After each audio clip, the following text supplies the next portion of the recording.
In a 351 transaction, it's going to have obviously some tax consequences to the transferor. The first one we're going to talk about is the basis of assets that are going to be received by the transferor.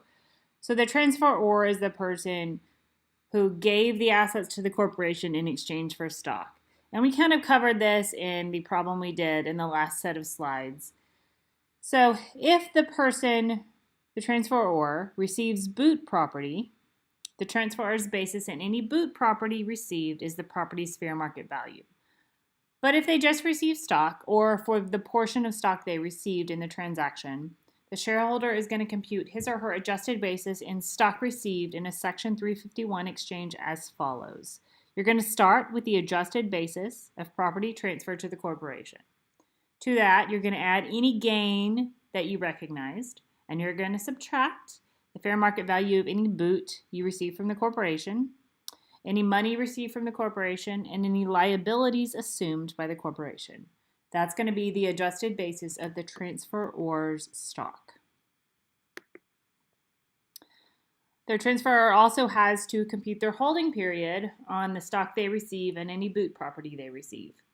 If Section 351 is satisfied and the transferor receives stock in exchange for a capital asset or a Section 1231 asset, the holding period of the shares received is transferred. That means it includes the holding period of the capital asset or the 1231 asset they gave up. For all other property, the holding period begins the day after the exchange. All right, so notice this would be ordinary income property, and then any boot property they receive. All right, looking at 2-39, Sarah transfers land, which is a capital asset, having a $30,000 adjusted basis to Temple Corporation in a Section 351 exchange. In return, she receives the following consideration: 100 shares of Temple common stock, 50 shares of Temple qualified stock, and a Temple note due in 3 years. Okay, so let's look at this transaction and think about the requirements of Section 351. So she transfers property, which she does. She transfers land. This is a capital asset. She needs to be in control after the transaction.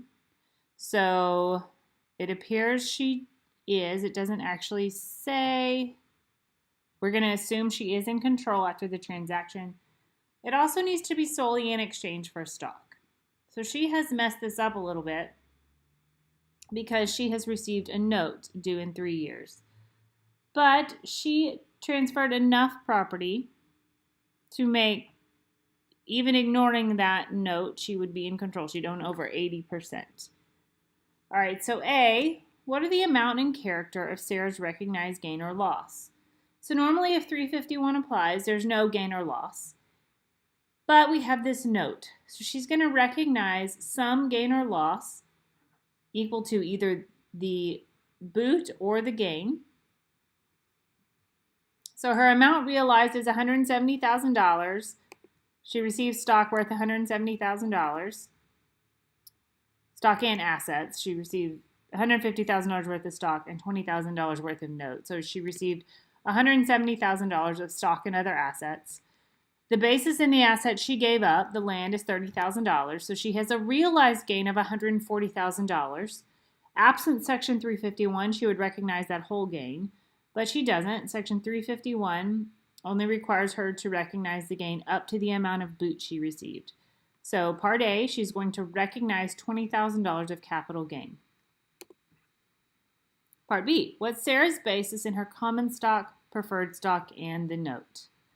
So in Section 351, we usually start with a transferred basis. So here her transferred basis is $30,000. To that, we add the gain recognized, and we subtract the boot. So the basis in her shares is $30,000. The basis in her note is $20,000. She recognized $20,000 worth of gain on that note, so the basis in her note is $20,000. We also have to allocate the basis, that $30,000 basis, between the common and the preferred shares, and we're going to do that based on their relative fair market values. We see that the common stock has a total fair market value of $100,000 and the preferred stock has a total fair market value of $50,000. So Allocating that way, we allocate common makes up $100,000 of $150,000 of fair market value, and preferred makes up $50,000 of $150,000 of fair market value. So to do this math for the common, we do 100,000 divided by 150,000 times the amount we want to allocate, times 30,000 to give us 20,000. For preferred, we do the same thing, except preferred makes up only $50,000 of $150,000 of total fair market value.